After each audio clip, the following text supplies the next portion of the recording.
My whole thing with Brock Purdy has been, if you don't want to pay him and you decide you don't want to pay him, okay, trade him, whatever. But if you decide that you want to pay him, you have to pay what it costs. And what it's going to cost is $50 million a year. I don't disagree with that. But I do think there's a way to play this that involves being strategic, tactical, cutthroat, the way they kind of used to be and still are to a certain extent. I don't know whether or not we're witnessing an organizational reset, as Michael Silver reported they were undergoing. They had been kind of bizarre in recent years, almost like the Cowboys, but at least the 49ers had a reason to drag their feet. I got the feeling that the Jed Yorks and the Parag Marates of the world didn't want to pay certain guys what those guys wanted, and it would linger, and eventually Kyle Shanahan and or John Lynch would start banging on someone's door saying, we need to get this done, we need these guys on the field, and then they get it done. With Brock Purdy, and we have to look at each one of these situations individually, I think.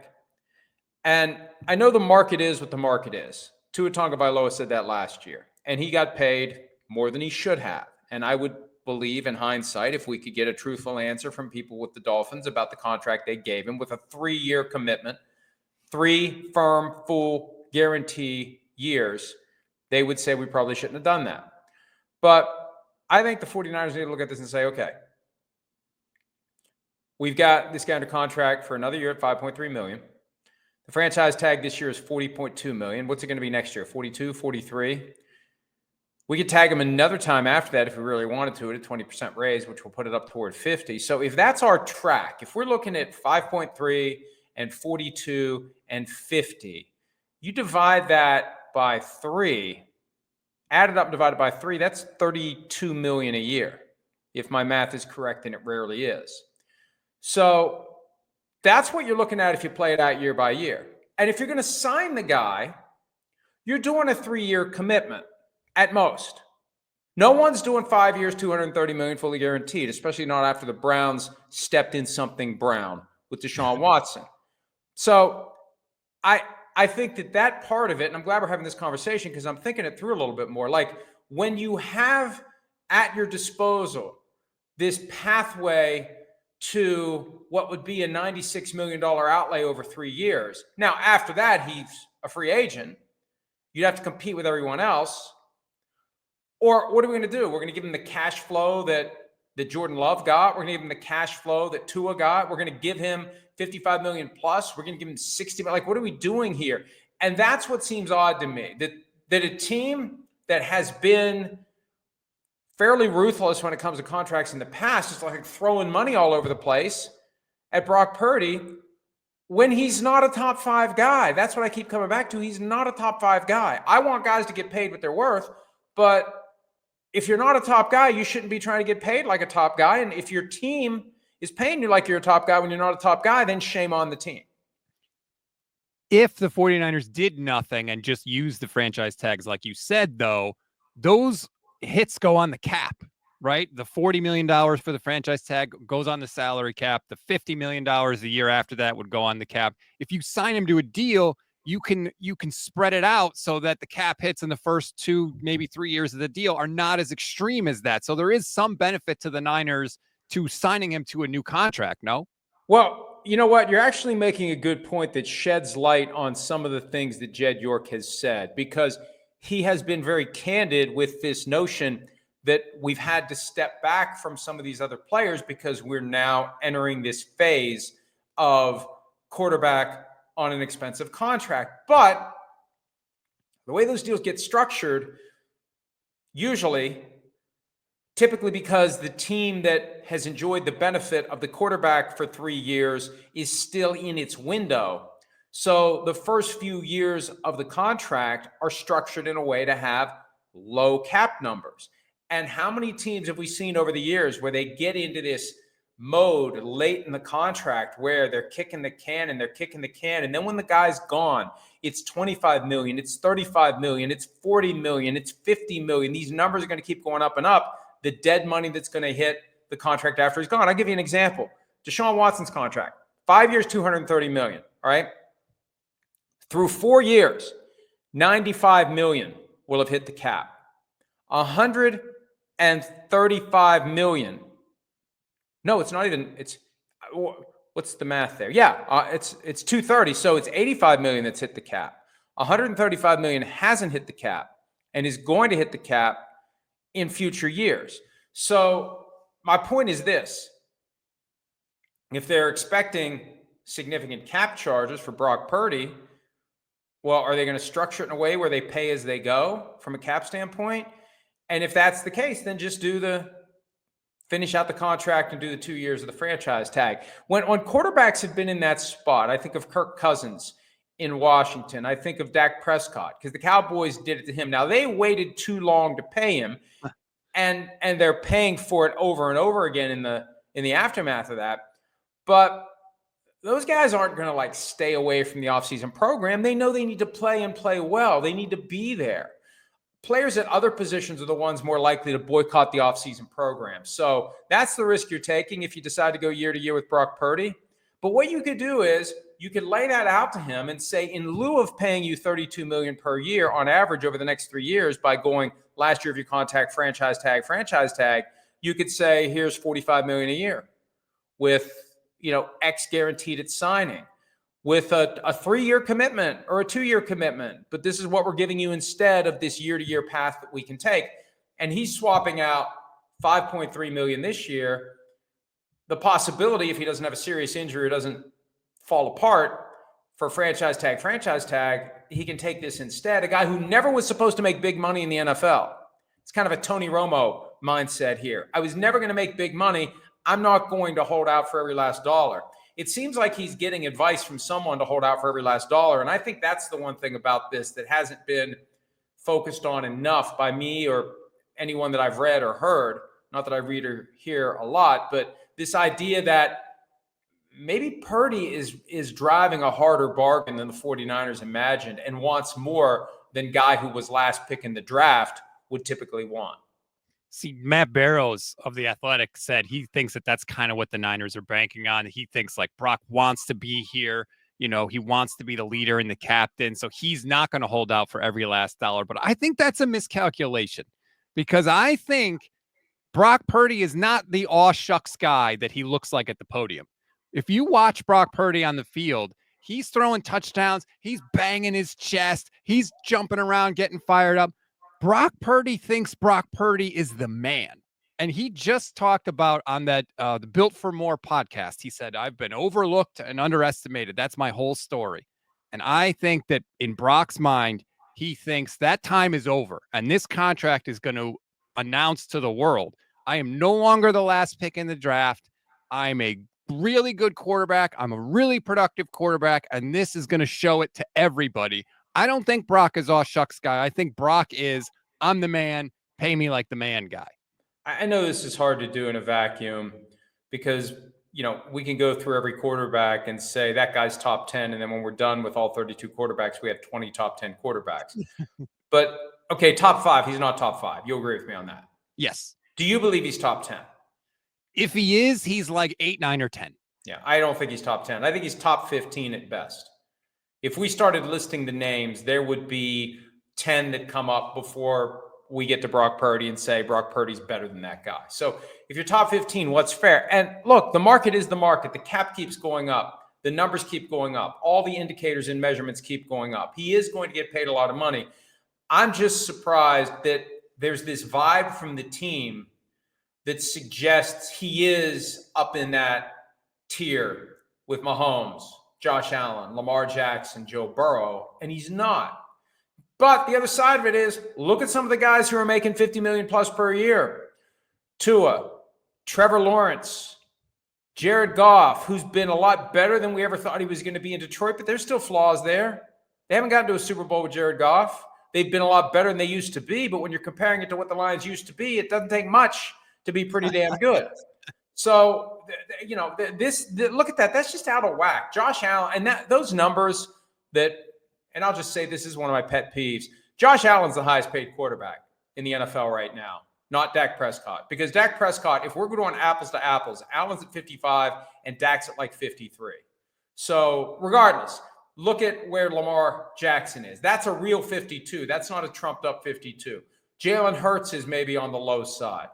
But yeah, if you're going to put Purdy on that graphic, there's two guys.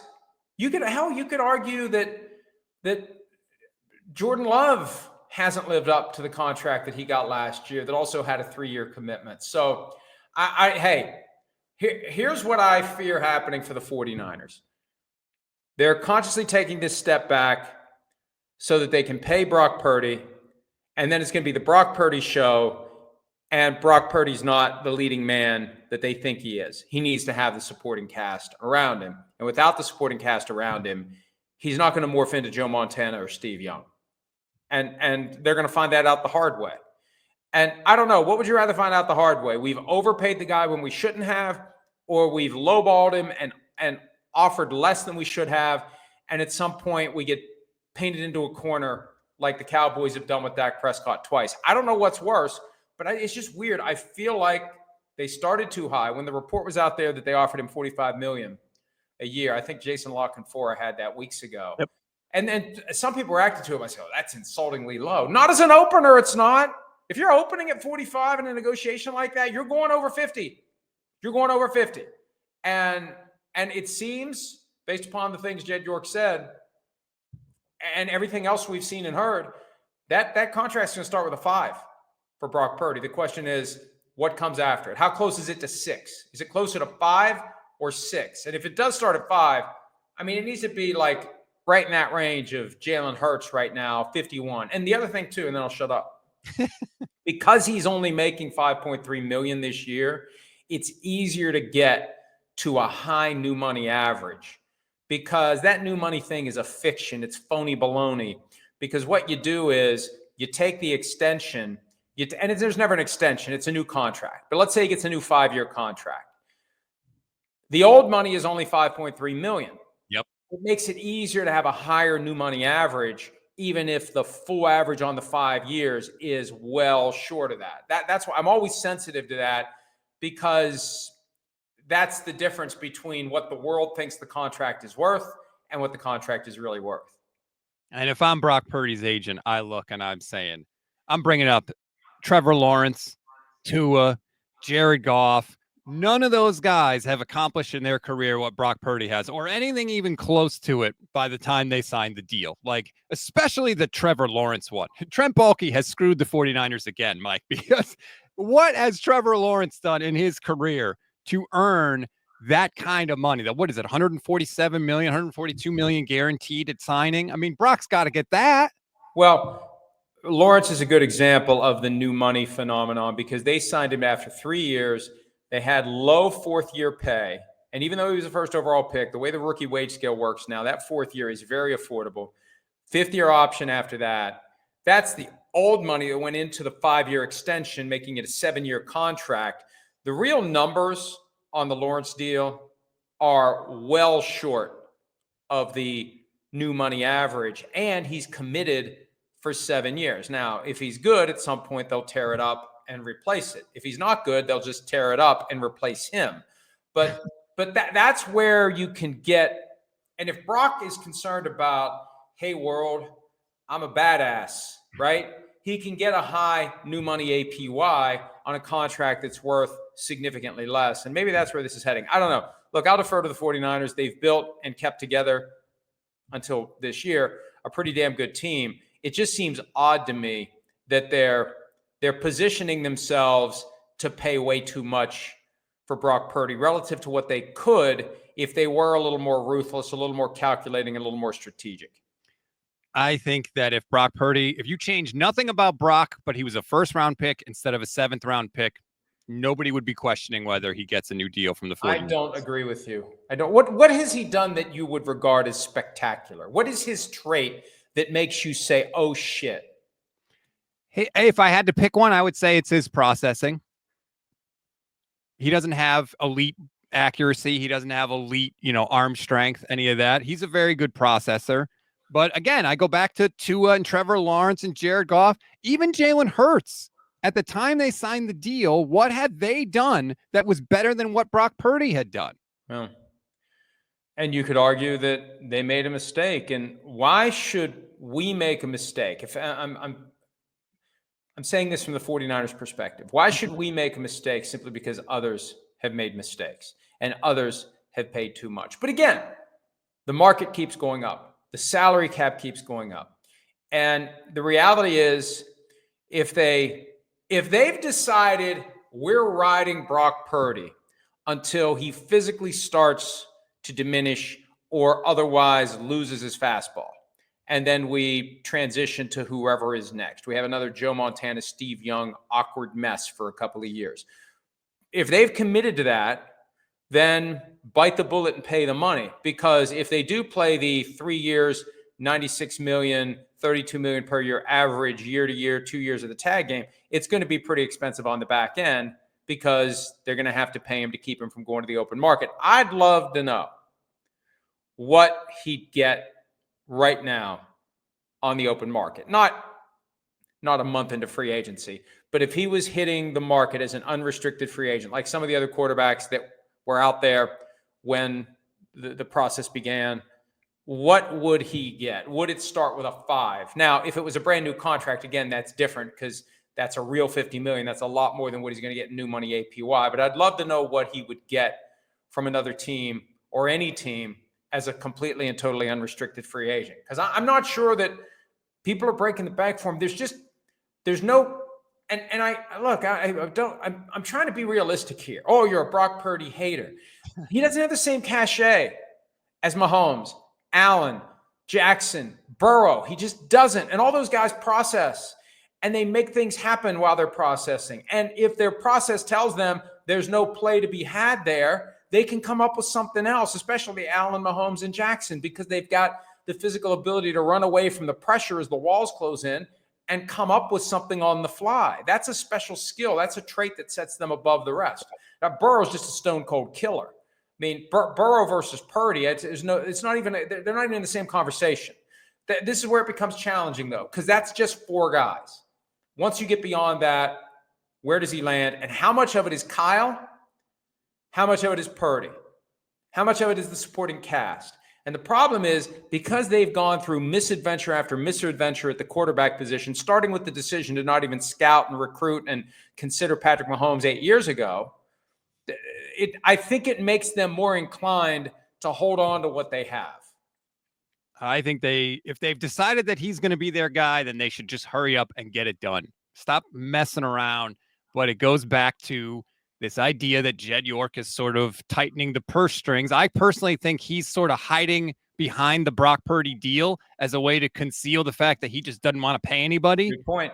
I mean, they got rid of a bunch of guys that they needed to get rid of, but they also got rid of guys like Leonard Floyd and Malik Collins, who were solid depth pieces that they didn't need to get rid of, but they got rid of them because they didn't want to pay bonus money.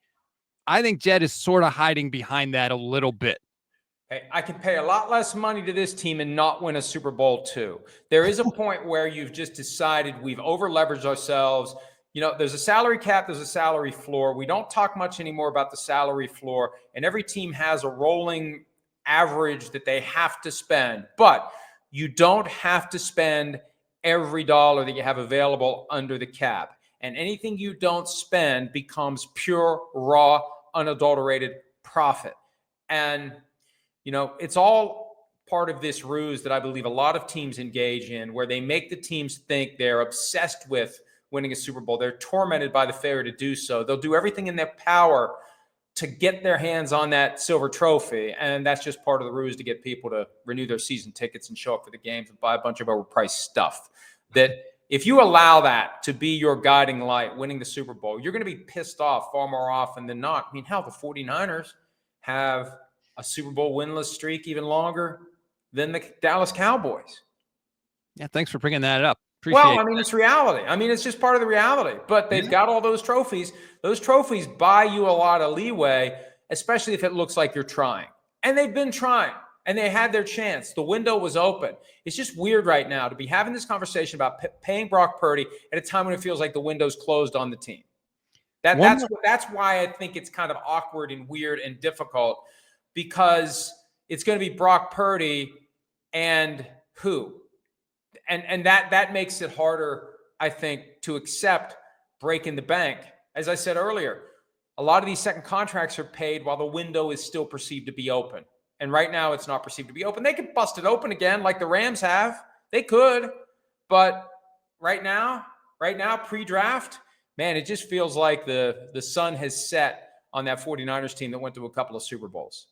There's one more thing I want to ask you about. I know I've taken up a bunch of your time, but I obviously learned from you for 7 years at PFT about just sort of the inner workings of the league and how it works. And you mentioned that Mike Silver article that came out earlier this offseason. I was stunned by what was in that article. To me, it was a scathing criticism of Kyle Shanahan and kind of a neutering almost of him.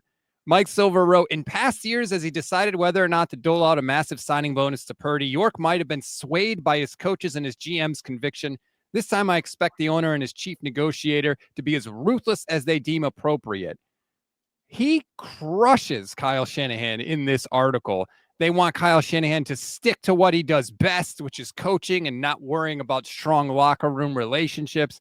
I was stunned at what came out about Kyle Shanahan. What was your reaction to this article? Well, they set the scene in that article with Shanahan sprinting upstairs to tell John Lynch to hang up the phone. We're not trading him to the Pittsburgh Steelers. Brandon Ayuk wants to stay. And talk about regret a year after signing a contract. And it was comical to me that they were even talking about trading. I mean, there wasn't anybody who was taking on that contract with 2 more years fully guaranteed as of April 1. It wasn't happening. And it was going to be guaranteed because he couldn't pass a physical by April 1. No one was taking that on with no guarantee that Brandon Ayuk is going to be ready to play. So I think that, and it gets back to the dynamic we were talking about, the front office would drag their feet on these guys, whether it's Deebo Samuel, Nick Bosa, etc. Brandon Ayuk last year, right. And then Kyle gets involved and says, hey, man, you want me to win? I need my guy. And so now that pendulum is swung toward the front office, and their attitude is, we'll let the grown-ups take it from here. I mean, that's the perception from that article. And, yeah, is Jed York's fingerprints all over that? Is Parag Marate's fingerprints all over that? Is this their way of pushing back on Kyle Shanahan? And what does it mean for the future for Shanahan and Lynch?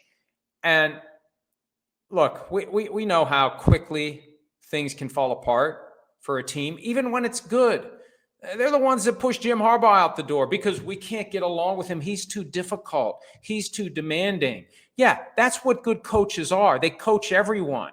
They aren't the easiest people to get along with. They're intense. You might not like that. You find a way to coexist with that guy. So, I believe, and this might explain why when I ran into Jed York at the league meetings, he basically went the other way, because I've said this before and I'm not bashful about it. I believe that Kyle Shanahan has gone a long way toward compensating for dysfunction that flows from Jed York. Remember when he said you don't dismiss owners? That was his low point, but it was also very revealing. He should have been fired. If he was subject to the same standard that any other employee of any organization other than ownership is subjected to, he would have been fired. And this is the great curse of being a fan of an NFL team. You're stuck with the owner until the owner sells the team or dies. And when that happens, you got to hope that the replacement is better. There's a chance the replacement's going to be worse. Jed York's 45 years old, just throwing that out there. I'm not wishing death on him. I'm just saying that is the general model. You're stuck. You're stuck for decades until the owner dies or until the owner sells the team, or the only get out of jail free card that's out there and that gets used not all that frequently, here comes Mary Jo White to investigate the owner, and she's going to find something, and then they're going to have to sell the team. And every Commanders fan is thrilled that that's what happened in D.C. I'm just really surprised that, the reaction to all this is, oh, well, the front office drags their feet on all these contracts, and then Kyle is emotional and makes a deal get done. It's like, well, then look at the guy negotiating the contracts, Parag Marate. Why are you always dragging your feet? That's the issue. It's not that Kyle Shanahan is emotional at the end. It's that the 49ers muck around and don't pay guys and then always cave at the end, and everybody knows it. They've always done these contracts with that April 1 trigger for the vesting of future guarantees. Now, look, some teams like the Seahawks won't fully guarantee any year except the first year of the contract. But the 49ers are the only ones that insist on April 1, April 1, April 1. Any other team that has guarantees that vest early the next year, those guarantees hit either right after the Super Bowl or right after the start of the league year. And look, as it relates to the Seahawks, this is actually an area where the Seahawks treat their guys a little better because Sam Darnold's contract for year 2 vests right after the Super Bowl. So if they're going to cut him, they got to do it then. The 49ers, if they had done that Darnold deal, next year would have vested April 1. And the problem is April 1, by then, the money has flowed. The budgets have been exhausted. Free agency isn't what it was. You want to get to the market ASAP if you're going to get cut. But April 1, I guarantee you that I don't know much about what Brock Purdy's going to get. But for any future vesting, it's going to vest on April 1. And that's one of those things where, fine, it's going to cause you when apples to apples can be compared. And when you've got free agents who are available to go to any team they want, you're going to have more guys choose to go elsewhere because elsewhere isn't going to insist on delaying that vesting until April 1. So that's just one little tangible example of how a stubborn front office can impact the ability to have the best possible team. We will see what happens with Brock Purdy. I don't even know what do you think? What do you think, Stats? What do you think it's going to be? How much new money APY, and when is the over-under on it getting it done? I think that they will pay him. They won't do it till after the draft. He'll probably sign in July, I would say. He's probably going to get $58 million a year. I think is what it's ultimately going to be. Damn. Make sure they don't hire you to negotiate the contract. Look, this is what they do. They cave all the time. And what's the 49ers option now? Mac Jones? Okay. But I don't know. The guy that Kyle wanted in 2021 when they traded up to number 3, but somebody talked him out of it. Whoever talked him out of waiting for Kirk Cousins and taking Jimmy Garoppolo in 2017 might have talked him out of taking Mac Jones and pointed him toward Trey Lance. So it really is amazing how all of those bad decisions set the table for lucking into Brock Purdy with the last pick in the draft. And I almost feel like it's the one thing that the regime can be proud of since 2017 from a personnel standpoint. It's the thing they can be most proud of. Maybe that's why they're going to pay him all that money, because that makes them look even better. We found a $50 million a year contract with the last pick in the draft. They fell into it, right? Do nothing, fall ass backwards into money. Yeah, that's right. They're the Kramer, the 49ers have been the Kramer of the National Football League. But they've done well. They've been relevant. They had that one down year in 2020 with all the injuries, and then this year was a crap show. And I'm not writing them off for next year. The schedule is very favorable for teams in the NFC West. It's the AFC South and NFC South teams. That's 8 games of your 17-game schedule. That is a huge advantage. When those two things, there's the random cycling through the AFC, the 4 divisions there, and then the 3 divisions in the NFC, and you click, click, click, and the way it falls together this year, it's very good for the teams of the NFC West, and that could help the 49ers. And the fact they're all kind of writing them off, you think they're not going to use that? They'll act like, oh, that stuff doesn't matter. Baloney. It matters, and it's a way that Kyle Shanahan can push the buttons of the guys who are still there. And they can be forced to do Hard Knocks this year, Mike. I maintain that is the most compelling team to do Hard Knocks because of all the Brock Purdy stuff. Robert Saleh is back in town now too. How much power does he have? He and Kyle, in Mike Silver's book, he says that Kyle once went to John Lynch and accused Robert Saleh of insubordination. That's how much they used to clash with each other. I'm fascinated to see that. Obviously, you've got the big name personalities, George Kittle and all of those guys. I think it would be fascinating. And Kyle Shanahan would hate it. He would hate every second of it, which makes it even more compelling. He'd have that look on his face. That look on his face when he's just irritated and annoyed. He would be fun to play poker with because every time he got a crappy hand, he would be completely and totally unable to hide it. Right. I mean, we can't guarantee. Kind of the look he had on his face when I walked up to say hello to him last week in Palm Beach. I know that.